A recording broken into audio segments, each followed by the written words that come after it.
Civics अध्याय 9 जन सुविधाएं। अम्मू और कुमार चेन्नई में एक बस से सफ़र कर रहे हैं। शहर से अलग अलग इलाकों से गुजरते हुए वे जल सुविधाओं को देखते जा रहे हैं। राम गोपाल अन्नागाड़ है यहाँ, सैदापेट, पद्मा,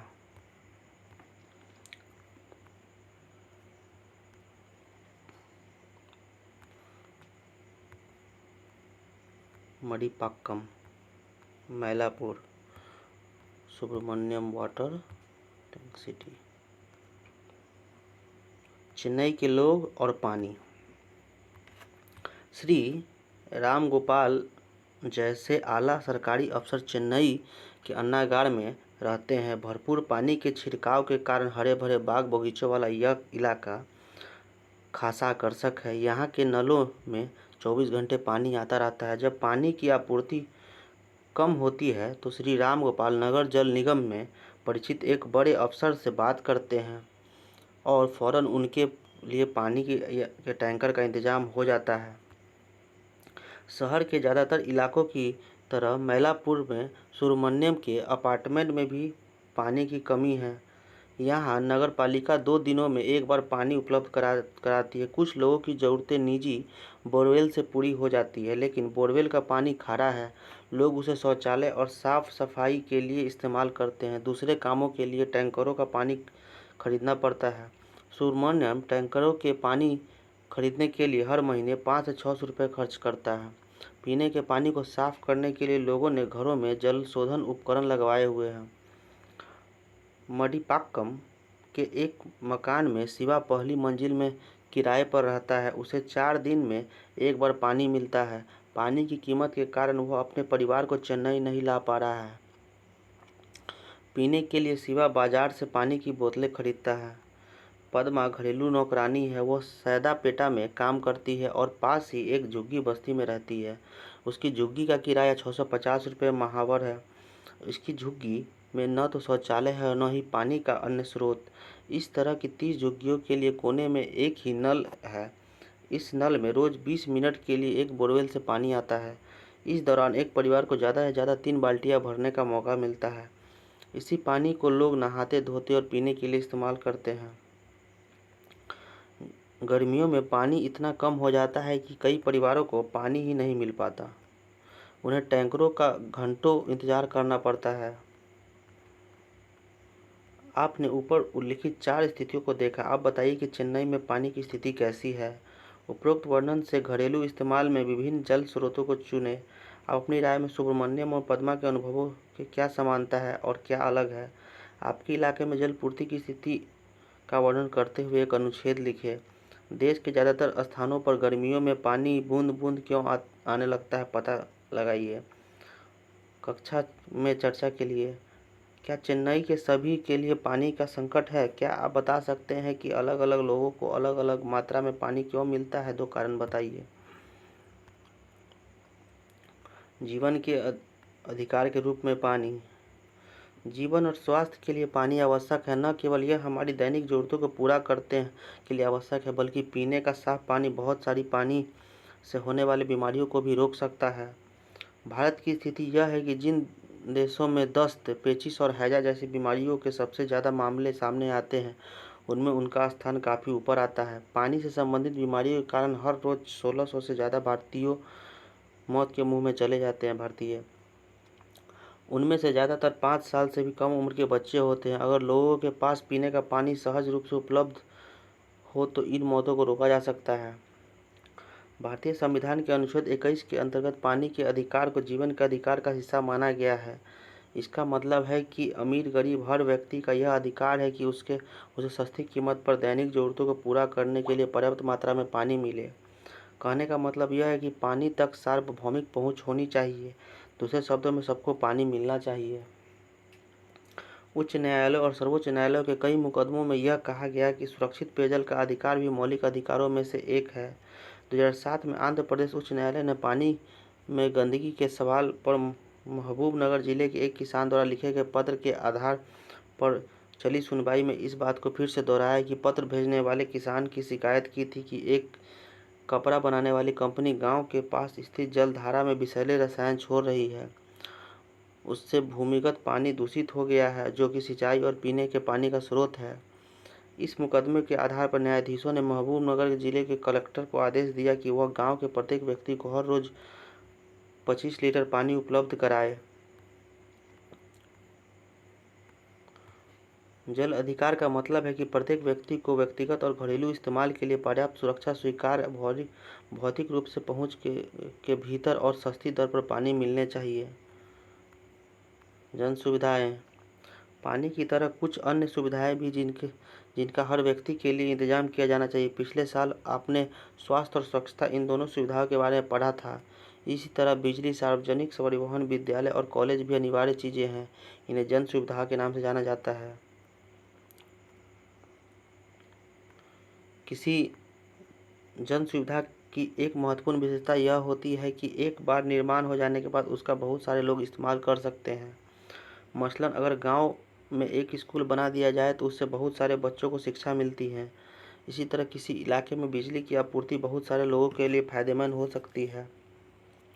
किसान अपने खेतों की सिंचाई के लिए पंप सेट लगा सकते हैं। लोग बिजली के से चलने वाले छोटी छोटी वर्कशॉप खोल सकते हैं। विद्यार्थियों को पढ़ने लिखने के में आसानी हो जाती है और किसी न किसी तरीके से गांव के अधिकांश लोगों को फायदा होता है। सरकार की भूमिका।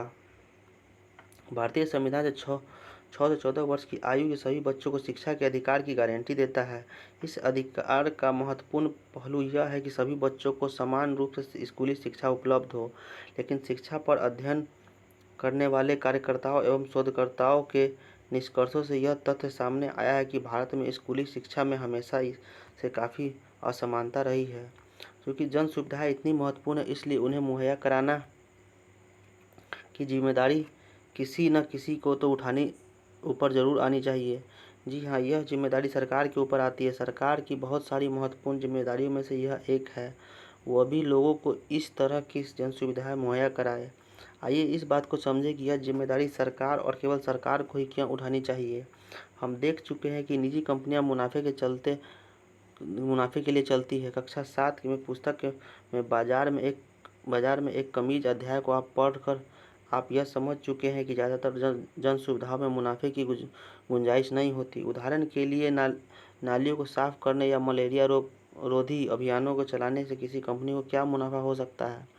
फलस्वरूप कोई भी निजी कंपनी इस तरह के कामों में दिलचस्पी नहीं लेती है। लेकिन स्कूल, अस्पतालों जैसी कुछ जन सुविधाओं में निजी कंपनियों को दिलचस्पी हो सकती है। हमारे पास इस आशय से बहुत सारे उदाहरण हैं। अगर आप शहर में रहते हैं तो आपने कई जगह निजी कंपनियों को टैंकरों या सीलबंद बोतलों के जरिए पानी की आपूर्ति करते हुए भी देखा होगा। ऐसी स्थितियों में निजी कंपनियां जन सुविधाएं तो मुहैया कराती है, लेकिन उनकी कीमत इतनी ज़्यादा होती है कि चंद लोग ही उसका खर्च उठा पाते हैं। यह सुविधाएं सस्ती दर पर सभी लोगों के लिए उपलब्ध नहीं होती। जितना खर्च करेंगे लोग, उनके मुताबिक वही सुविधा पाएंगे। यदि यह सामान्य नियम बन जाए तो बड़ी मुश्किल होगी। इसका नतीजा यह होगा कि जो भी सुविधाओं के एवज में खर्च नहीं कर पाएगा वह सम्मानजनक जीवन जीने से वंचित रह जाएगा। सरकार पूरी आबादी के लिए समुचित स्वास्थ्य सुविधाओं को व्यवस्था करने में अहम भूमिका निभाती है। पोलियो जैसी बीमारियों का उन्मूलन भी इसी तरह की योजनाओं के तहत आता है। इस चित्र में एक छोटे बच्चे को पोलियो की खुराक दी जा रही है। यह कोई अच्छा विकल्प नहीं है। जन सुविधाओं का संबंध लोगों की मूलभूत सुविधाओं से होता है। किसी भी आधुनिक समाज के लिए जरूरी है कि वहाँ इन सुविधाओं का इंतजाम हो ताकि लोगों की मूलभूत ज़रूरतें पूरी की जा सके। संविधान में जीवन के अधिकार का जो आश्वासन दिया गया है वह देश के सभी लोगों को प्राप्त है। इसलिए जन सुविधाएं मुहैया कराने की जिम्मेदारी लाजमी तौर पर सरकार के ऊपर ही आनी चाहिए। सरकारों को जन सुविधाओं के लिए पैसे कहाँ से मिलता है? आप हर साल सुनते होंगे कि सरकार ने संसद में बजट पेश किया है। बजट के जरिए सरकार अपने नफ़े नुकसान का ब्यौरा पेश करती है। इसमें सरकार पिछले साल से खर्चों का खाता पेश करती है और अगले साल के खर्चों की योजना सामने रखती है। बजट में सरकार को इस बात का भी ऐलान करना पड़ता है कि अगले साल की योजना के लिए पैसे की व्यवस्था कहाँ से की जाएगी। जनता से मिलने वाला कर सरकार की आमदनी का मुख्य जरिया होता है। जनता से कर वसूल करने और उन्हें सार्वजनिक कार्यक्रमों पर खर्च करने का सरकार का पूरा अधिकार होता है। उदाहरण के लिए पानी की आपूर्ति के लिए सरकार को पानी निकालने, पानी की दूर तक पहुंचाने, पानी पाइपों का जाल बिछाने, पानी को साफ करने और आखिर में गंदे पानी को ठिकाना लगाने पर खर्च करना पड़ता है। सरकार इन खर्चों को कुछ हद तक करों के जरिए और कुछ हद तक पानी की कीमत वसूल करके पूरा करती है। पानी की कीमत इस तरह तय की जाती है कि ज़्यादातर लोग रोजाना एक निश्चित मात्रा में पानी का खर्चा उठा सके। अम्मू, देखा तुमने सैदापेटा में सड़कें कितनी उबड़ खाबड़ थी। सड़कों पर बत्ती भी नहीं थी। पता नहीं रात में वहाँ क्या होता होगा। कुमार, किसी झुग्गी बस्ती में तुम और क्या उम्मीद करोगे। अम्मू, झुग्गी बस्तियों ऐसा क्यों होती है, क्या वहाँ जन सुविधाएं नहीं होनी चाहिए। कुमार, मेरे ख्याल से जन सुविधाएं उन लोगों के लिए होनी चाहिए जो बस्तियों में ठीक ठीक घरों में रहते हैं। वही लोग हैं जो कर चुकाते हैं। अम्मू, सरकार की जिम्मेदारी है कि वह केवल ठीक ठीक बस्तियों को ही नहीं बल्कि सभी को जन सुविधाएं मुहैया कराए। तुम ऐसा क्यों कह रहे हो, क्या बस्तियों के लोग देश के नागरिक नहीं हैं। उनके भी तो कुछ अधिकार है। कुमार गुस्से में, पर ऐसे तो सरकार दिवालिया हो जाएगी। अम्मू, चाहे जो हो उसे रास्ता तो निकालना पड़ेगा। क्या तुम कल्पना कर सकती हो कि सड़क, पानी, बिजली के बिना झुग्गियों में कैसी जिंदगी होती होगी। कुमार, अरे अम्मू, हमारे संविधान में बहुत सारी जन सुविधाओं के जीवन के अधिकार का हिस्सा बनाया गया। सरकार को इस बात का ध्यान रखना चाहिए कि इन अधिकारों की अवहेलना न हो ताकि हर व्यक्ति एक सम्मानजनक जीवन जी सके। आपकी राय आप किसकी राय से सहमत हैं। केंद्रीय सरकार जिन पर धन व्यय करती है रुपया कहा जाता है। बजट अदायगी पर 18 ये सब दिया गया हुआ है। कर और शुल्कों में राज्यों का हिस्सा 24% है। पेंशन 5% है। अन्य व्यय 8%। आर्थिक सहायता 9%। रक्षा के लिए 9, ये है 9 पैसा इतना। जन सुविधाएं क्या होती हैं। जन सुविधाएं मुहैया कराने की जिम्मेदारी सरकार पर क्यों होनी चाहिए। सरकार कुछ जन सुविधाओं के लिए निजी कंपनियों का सहारा भी ले सकता है। उदाहरण के लिए सड़कें बनाने के ठेके निजी कंपनियों या ठेकेदारों को भी दिए जाते हैं। दिल्ली में बिजली के वितरण का काम तो 2 निजी कंपनियों के हाथों में है, लेकिन सरकार को इन कंपनियों पर कड़ी नज़र रखनी चाहिए। यह सुनिश्चित करना चाहिए कि वे इन सुविधाओं को सस्ती कीमत पर भी सभी लोगों तक पहुंचाने के लक्ष्य को पूरा करें, कोई कसर न छोड़े। आपको ऐसा क्यों लगता है कि जन सुविधाओं की जिम्मेदारी सरकार के ऊपर ही होनी चाहिए, जबकि वह इन कामों को निजी कंपनियों के जरिए भी करवा सकती है। अपने घर के पानी बिल को देखें और पता लगाएं कि आपके इलाके में नगरपालिका जल की न्यूनतम कीमत क्या है। अगर आप ज़्यादा पानी की इस्तेमाल करते हैं तो उसकी दर भी बढ़ जाती है। पानी के ज़्यादातर इस्तेमाल पर बढ़ी हुई दर से बिल वसूल करने के पीछे सरकार का क्या उद्देश्य है। किसी वेतनभोगी कर्मचारी, अपना व्यवसाय, फैक्ट्री चलाने वाले व्यक्ति एक दुकानदार से बात को पता लगाए कि लोग किस तरह से कर सरकार को चुकाते हैं। अपने नतीजों को कक्षा में शिक्षक को दिखाएं और चर्चा करें। केंद्रीय सरकार कर राजस्व रुपया कहाँ से आता है। निगम कर से इतना सब बंटवारा किया और इन पूंजी, माल, सेवा और अन्य कर, उधार और अन्य देयता, आय कर, इनकम टैक्स कर, भिन्न राजस्व, केंद्रीय उत्पादन शुल्क। कम दूरी के लिए बसें ही सार्वजनिक परिवहन का सबसे महत्वपूर्ण साधन है। ज़्यादातर कामकाजी लोग बसों से ही अपनी मंजिल तक पहुंचते हैं। तेज शहरीकरण के कारण बड़े शहरों में भी सार्वजनिक बस प्रणाली की ज़रूरत के हिसाब से कम साबित होती जा रही है। इस कमी को पूरा करने के लिए दिल्ली तथा अन्य महानगरों में सरकार ने मेट्रो रेल परियोजना के रूप में महत्वाकांक्षी योजना शुरू की है। दिल्ली में मेट्रो रेल के पहले खंड का निर्माण करने के लिए सरकारी बजट में 11,000 करोड़ रुपए का खर्चा किया गया है। कुछ लोगों का कहना है कि अगर सरकार सार्वजनिक बस प्रणाली में सुधार पर ध्यान देती है तो इतने भारी खर्चे की जरूरत न पड़ती है और लोगों की ज़रूरत भी पूरी हो जाती है। आपको क्या लगता है कि आपकी राय में देश के दूसरे भागों के लिए क्या हल ढूंढा जा सकता है।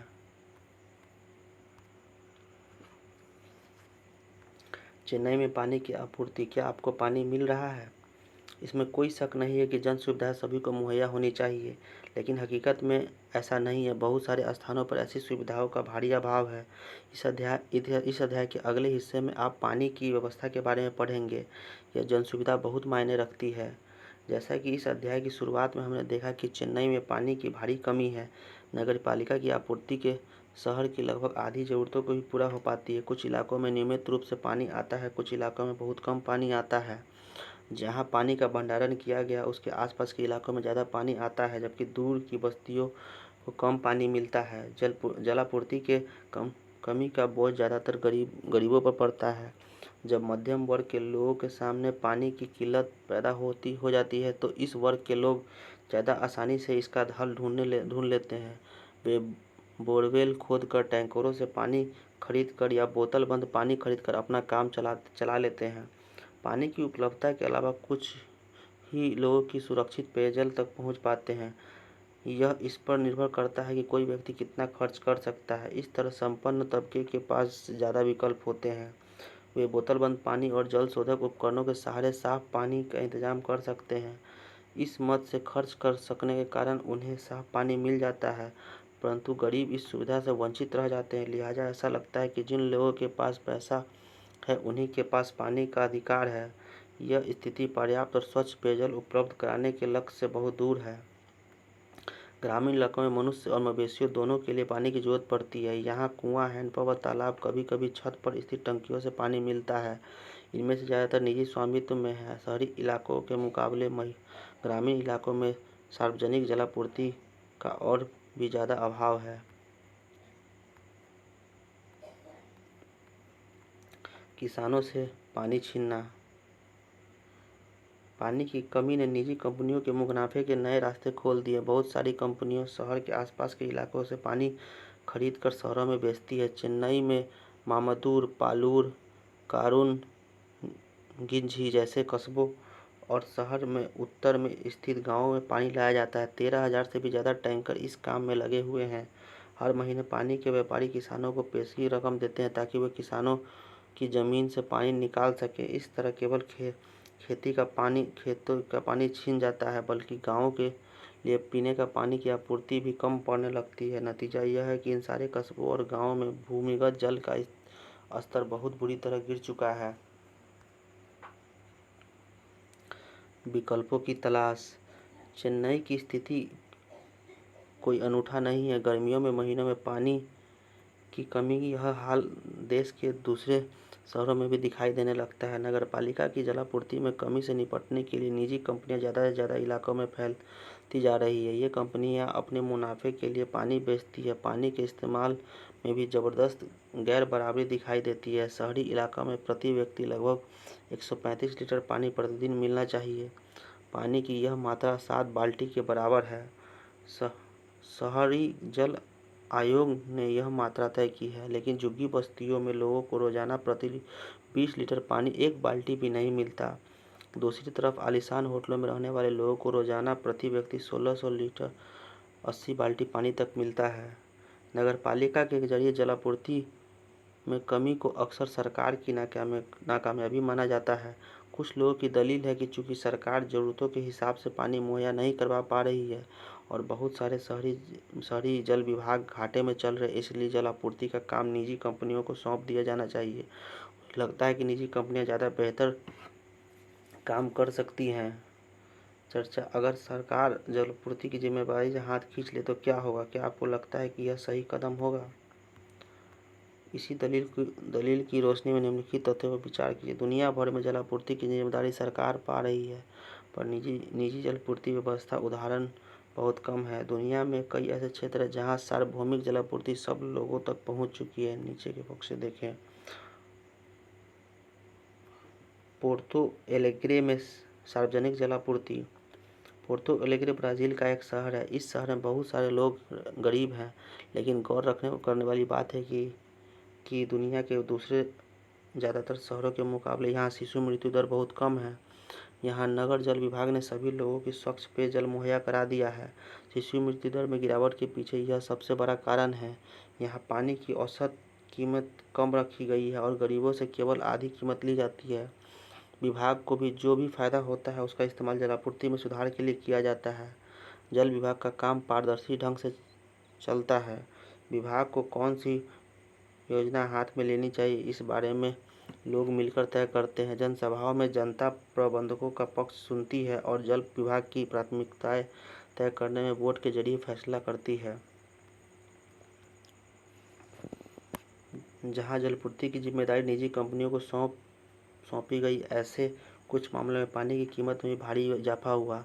इस कारण वहां बहुत सारे लोगों के लिए पानी का खर्चा उठाना संभव नहीं हो पाया। ऐसे शहरों में लोगों के विशाल प्रदर्शन हुए। बोलीविया आदि देशों में तो दंगे फैल गए, जिसके दबाव में आकर सरकार को जलापूर्ति व्यवस्था निजी हाथों से छीनकर दोबारा अपने हाथों में लेनी पड़ी। भारत में सरकारी जल विभागों की सफलता के कई उदाहरण हैं, लेकिन ये उदाहरण कम है और उनकी सफलता कुछ क्षेत्रों में ही सीमित दिखाई देती है। मुंबई का जलापूर्ति विभाग अपने खर्चों को पूरा करने के लिए जल शुल्क के जरिए पर्याप्त पैसा जुटा लेता है। हाल ही की एक रिपोर्ट से पता चला है कि हैदराबाद में जल विभाग के दायरे में इजाफा हुआ है और उसकी आमदनी बढ़ी है। चेन्नई में जल विभाग ने वर्षा जल संचय के लिए कई योजनाएं शुरू की हैं ताकि भूमिगत जल स्तर में सुधार लाया जा सके। वहां पर पानी की ढुलाई और वितरण के लिए निजी कंपनियों का भी सेवाएं ली जा रही है, लेकिन पानी के टैंकरों की दर सरकारी जलापूर्ति विभाग ही तय करती है और वही उन्हें काम करने की इजाज़त देता है। इसलिए इन टैंकरों को अनुबंधित कहा जाता है। ऊपर के भाग में आए मुख्य विचारों पर चर्चा करें। जलापूर्ति में सुधार के लिए आपकी राय में क्या किया जा सकता है? क्या आपको ऐसा लगता है कि पानी और बिजली जैसे संसाधनों को बचाना और सार्वजनिक परिवहन साधनों का ज़्यादा इस्तेमाल करना बेहतर है?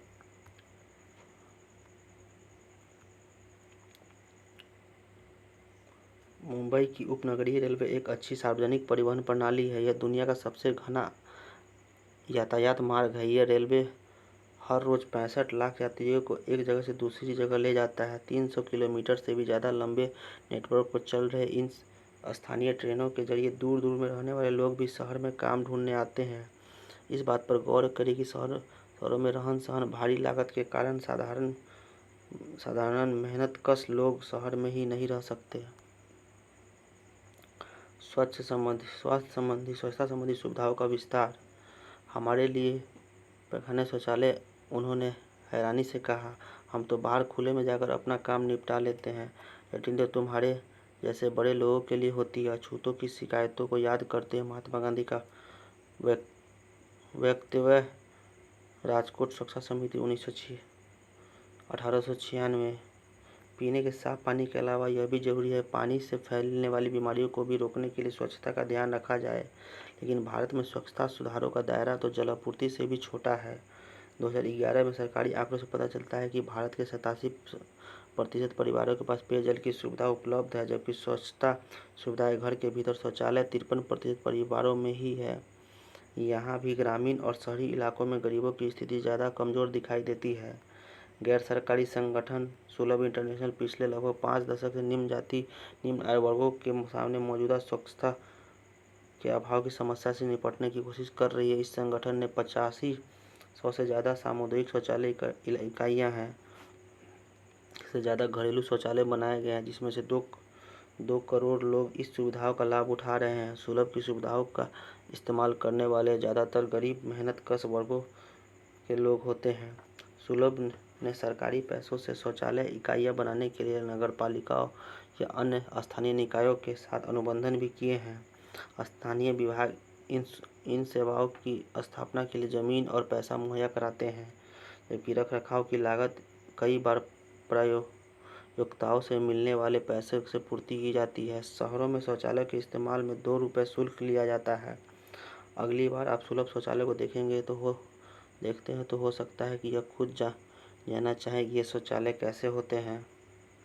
क्या आपको लगता है कि समुचित स्वच्छता सुविधाओं के अभाव से लोगों का जीवन प्रभावित होता है? कैसे? आपको ऐसा क्यों लगता है कि इससे औरतों और लड़कियों पर ज़्यादा गहरा असर पड़ेगा?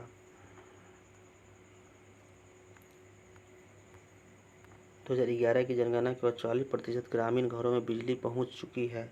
इसका मतलब है कि लगभग 7 करोड़ 80 लाख परिवार अभी भी अंधेरे में हैं। जन सुविधाओं का संबंध हमारी बुनियादी ज़रूरतों से होता है। भारतीय संविधान में पानी, स्वास्थ्य, शिक्षा आदि अधिकारों के जीवन के अधिकार का हिस्सा माना गया है। इस प्रकार सरकार की अहम जिम्मेदारी है कि बनती है कि वह प्रत्येक व्यक्ति को पर्याप्त जन सुविधाएं मुहैया कराए। लेकिन इन मोर्चों पर असंतोषजनक प्रगति नहीं हुई है। आपूर्ति में कमी और वितरण में भारी असमानता दिखाई देती है। महानगरों और बड़े शहरों के मुकाबले कस्बों और गाँव में इन सुविधाओं की स्थिति और भी खराब है। संपन्न बस्तियों के मुकाबले गरीब बस्तियों में सेवाओं की स्थिति कमज़ोर है। इन सुविधाओं को निजी कंपनियों के हाथों में सौंप देने की समस्या हल होने वाली नहीं है। किसी भी समाधान में इन महत्वपूर्ण तथ्यों को नज़रअंदाज नहीं किया जा सकता कि देश के प्रत्येक नागरिक को इन सुविधाओं को पाने का अधिकार है और उसे ये सुविधाएं समतापरक ढंग से मिलनी चाहिए।